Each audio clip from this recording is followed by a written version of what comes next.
अच्छा बच्चों, अब एक्सरसाइज 8.2 स्टार्ट करते हैं। तो एक्सरसाइज 8.2 जो है ये हम स्टार्ट करते हैं फ़िलहाल क्वेश्चन नंबर 11 से आगे, क्योंकि पिछले क्वेश्चन ये जो हैं ये ज़रा थोड़े से आपको अभी फ़िलहाल स्टार्टिंग में टफ़ लगेंगे। ठीक है, ये चीज़ें भी आपको मैंने बताई, टेस्ट जो हैं सारे उनके बारे में बताया, लेकिन उसके बाद फौरी ये क्वेश्चन आपको ना बहुत टफ़ टाइम देंगे, ज़रा ये कॉम्प्लिकेटेड है। तो हम फ़िलहाल 11 से आगे स्टार्ट करते हैं। और देखिए आपको कंटेंट्स में ना जो चीज़ें हैं ना वो ज़रूर क्लियर होनी चाहिए, जैसे कि कंपैरिजन टेस्ट जो है ना, बेसिक कंपैरिजन हो या फिर लिमिट कंपैरिजन हो, ये आपको पता होना चाहिए अच्छी तरह से। इसके अलावा इंटेग्रल टेस्ट कुछ क्वेश्चन में लग रहा है, तो इंटेग्रल टेस्ट मैंने आपको भी बताया ना, वो भी आपको क्लियर होना चाहिए। पी सीरीज़ टेस्ट लग रहा है, वो आपको पता होना चाहिए। ठीक है, तो ये इस तरह की चीज़ें आपको पहले ज़रूर क्लियर होनी चाहिए। कंटेंट्स वाली क्लियर करके तो फिर अगर टाइम होगा तो फिर इनको भी देख लेंगे। ठीक है, मे भी बाद में आपको वो देखने से वो चीज़ समझ आ जाए, लेकिन पहले ये चीज़ें आप सिंपल जो ये देखते हैं। क्वेश्चन नंबर 11 है, इसके ऊपर ये लिखा हुआ कि using the comparison test investigate, बताएं कि क्या कन्वर्ज है या डिवर्ज कर रही है सीरीज़, ये हमें बताएं। लेकिन कंपैरिजन टेस्ट लगाएं, कंपैरिजन मीन बेसिक कंपैरिजन लगाएं या लिमिट कंपैरिजन लगाएं। तो देखें जैसे कि ये पहला क्वेश्चन है, तो इसमें अब देखें बच्चों आपके पास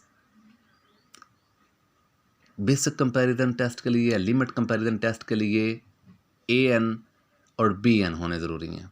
मैंने अभी आपको बताया है दोनों टेस्ट के लिए। जो क्वेश्चन दिया होता है ये तो होता है AN। BN आप कैसे बनाते हैं? BN जो आप चूज़ करते हैं वो आप ज़रा थोड़ा गौर से देख लीजिएगा। नंबरेटर में N की पावर क्या है? हाईएस्ट। नंबरेटर में N है ही नहीं, तो उसकी पावर 0 ले लें। अगर कोई होती तो फिर नीचे डिनोमिनेटर में N की पावर ज़्यादा से ज़्यादा क्या है? बड़ी, ये पावर है जी, N की पावर हाईएस्ट क्या है? 3/2, तो ये आपने ले ली। तो बच्चों जिसकी पावर 0 हो वो तो होता है 1, और ओवर में N की पावर 3/2, तो BN जो है वो आपके पास क्या आ गया? 1/3 की पावर, सॉरी 1/N की पावर 3/2। BN आपने कैसे चूज़ करना है? बेसिक कंपैरिजन टेस्ट में भी, लिमिट कंपैरिजन टेस्ट में भी। दोबारा सुन लें, ऊपर जो नंबरेटर है उसमें N की पावर क्या है? ज़्यादा से ज़्यादा। ऊपर N है ही नहीं तो उसकी पावर 0 ले लें, क्योंकि जिसकी पावर भी 0 होता है वो 1 नहीं होता है ना वापस, तो उससे कोई फ़र्क नहीं पड़ता। नीचे N की पावर क्या है जी? बड़ी, 1/2 छोटी, ये बड़ी है, तो ये आप ले लें। ठीक है, तो जिसकी पावर 0 तो वो 1 नहीं होता है, और नीचे N की पावर 3/2, तो ये BN आपके पास चूज़ हो गया। ये जो पहले आपके पास मौजूद थी सीरीज़, वो आपके पास क्या है? AN है। जो बाद में आपने बनाई है वो आपके पास क्या है? BN है। और मैंने बताया कि AN जो होती है वो BN से छोटी होती है। ठीक है, आपने BN को बड़ा कंसीडर करना है। ठीक है, जैसे कि ये चीज़ मैंने यहाँ पे आपको समझाते हुए बताया था कि AN को आपने छोटी सीरीज़ और BN को बड़ी सीरीज़ कंसीडर करना। जैसे कि देखें यहाँ पे एक और थोड़ी सी एक्सप्लेनेशन ऐसे ही, कंसीडर ये चीज़, क्या ये चीज़ ठीक है जी? ठीक है, जैसे उसने क्या लिखा हुआ है ये देखें, N की पावर 3/2 ग्रेटर दैन, अच्छा फ़िलहाल तो ये आप लिख लेना कि मैं आपको बताता हूँ। जैसे कि यहाँ पे देखें N की पावर 3/2, N की पावर 3/2, ये चीज़ बिलफर्ज ऐसे लिखी है।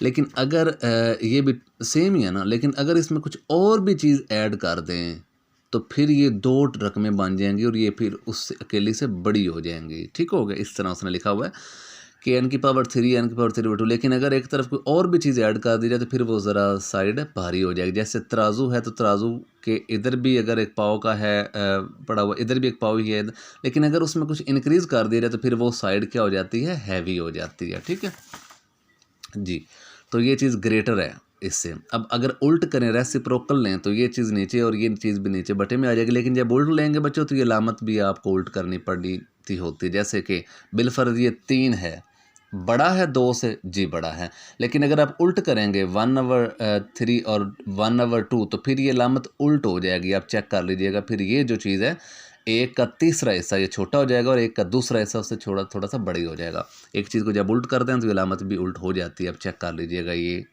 मतलब कि यहाँ प्रैक्टिकली। लेकिन ये चीज़ लिखी है आपने कि ये चीज़ है, लेकिन अगर उसमें कुछ ऐड भी कर दी जाए तो वो ग्रेटर है उससे। ऐड कुछ नहीं, मतलब वही चीज़ करनी जो टर्म आपने बनानी है, ये थी ना, तो उसमें ये इसी तरह की ही आपको चाहिए थी तो वो ऐड की आपने।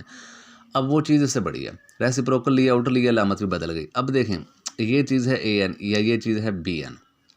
ठीक है, तो मैंने आपको ये बताया ना कि जैसे कि आप बी एन ये चूज़ कर लेंगे, उसके बाद चलें आपने ये डायरेक्ट बी भी लिखना हो तो ठीक है, आप लिख सकते हैं जी। ये आपके पास ए एन जो है ये लेस है बी एन, क्योंकि ए एन टर्म जो है सीरीज़ वो छोटी होती है बी एन से जी।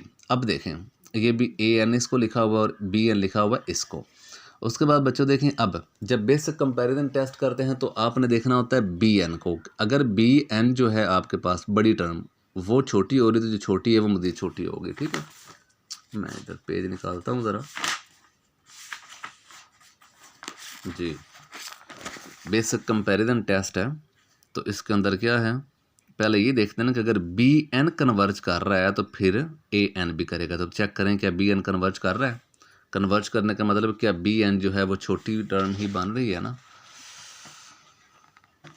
जी। तो चेक करते हैं बी एन को। B N is equal to क्या है, B N is equal to क्या आया था, एन ये है ना बी एन।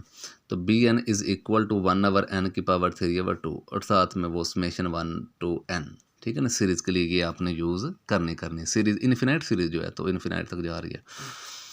अब बच्चों आपने चेक करना है क्या बी एन कन्वर्ज कर रहा है। अगर ये कन्वर्ज कर रहा है तो फिर ए एन भी कन्वर्ज करेगा। अगर बड़ी टर्म कन्वर्ज कर रही हो तो फिर छोटी भी कन्वर्ज करती है जी। चेक करें बी एन को। B N is equal to 1/n⁻³ तो अब आपने यहाँ पे पी सीरीज़ टेस्ट लगा लेना करना है। पी सीरीज़ टेस्ट कब लगता है, जब नीचे बटे के नीचे मतलब ये देखें एक ही टर्म हो ना, मतलब बटे के नीचे जो है उसकी पावर चेक करनी होती है। तो जो बटे के नीचे है वो क्या है, n⁻³ मतलब पावर कितनी 3/2। तो उस पावर को चेक करेंगे वो बड़ी एक छोटी है जी। By P series test converge कर रही है क्योंकि देखेंगे पावर जो है ये क्या है, पावर है 3/2। तो 3/2 जो है उसका आंसर क्या आता है 1 पॉइंट समथिंग। जो आपके पास यहाँ पे 3/2 है उसका आंसर जो आता है वो क्या आता है 1.5 आता है। तो देखें 1.5 जो है वो 1 से क्या है ग्रेटर है। अगर 1 से ग्रेटर कोई आंसर आ जाए तो फिर आप उसको क्या कह देते होते हैं, कन्वर्ज कह देते हैं। सो बाय पी सीरीज़ टेस्ट ये कन्वर्ज कर गया, ठीक है। क्योंकि जो बी एन उसको आपने देखना है कि वो क्या कर रही है, उसके हिसाब से फिर ए एन बताना है। तो बी एन कन्वर्ज कर रही क्योंकि उसकी जो पावर है वो पावर जो है उसका आंसर 1 से बड़ा आ रहा है। तो जब पावर जो है वो 1 से बड़ी हो तो फिर वो कन्वर्ज होता है। तो ये कन्वर्ज हो गया, hence by basic comparison test अगर बी एन कन्वर्ज कर रहा है तो जो ए एन है वो भी कन्वर्ज करेगा, ठीक है। होपफुली आपको समझ आ गई होगी। वीडियो को दोबारा देखिएगा, रिपीट करिएगा तो आपको फिर पता चल जाएगा इस चीज़ का कि कैसे आपने इसी चीज़ को पकड़ना है। या तो ये चीज़ आप ले लें दो, बल उसके एडिशन में अगर ये किया हुआ तो उधर फिर वो बड़ी साइड हो जाती है, उसको उल्ट करें जी तो ये लामत भी उल्ट हो जाएगी। ये ए एन सीरीज़ है वो बी एन सीरीज़ है, वो मैंने बताया कि आपने यहाँ पर ये चूज़ कर लेनी कि इसे ए एन यहाँ पे लिखें और बी एन जो चूज़ की है वो इधर लिख लें। और वो ए एन हमेशा लेस ही होती है। तो वो लेस होने के बाद फिर बी एन आपने चेक करनी है, उसकी पावर के हिसाब से वो क्या बन रहा है, कन्वर्ज। तो अगर बी एन कन्वर्ज तो ए एन भी कन्वर्ज बन रहा है। क्योंकि अगर बड़ी टर्म छोटी बन रही तो उससे जो छोटी वो तो वही बात है छोटी बनेगी, ठीक है जी। उसके बाद जी क्वेश्चन नंबर 12। तो क्वेश्चन नंबर 12 में देखें ये आपके पास ए एन है तो इसमें आप बी एन कैसे चूज़ करेंगे, उसी तरह ही कि ऊपर नंबरेटर में एन की पावर और नीचे एन की पावर क्या है 1 है। तो वो ये बनता है क्योंकि देखें ना मतलब ये 1 है तो ये +1/2 नीचे आके -1/2 हो जाएगी।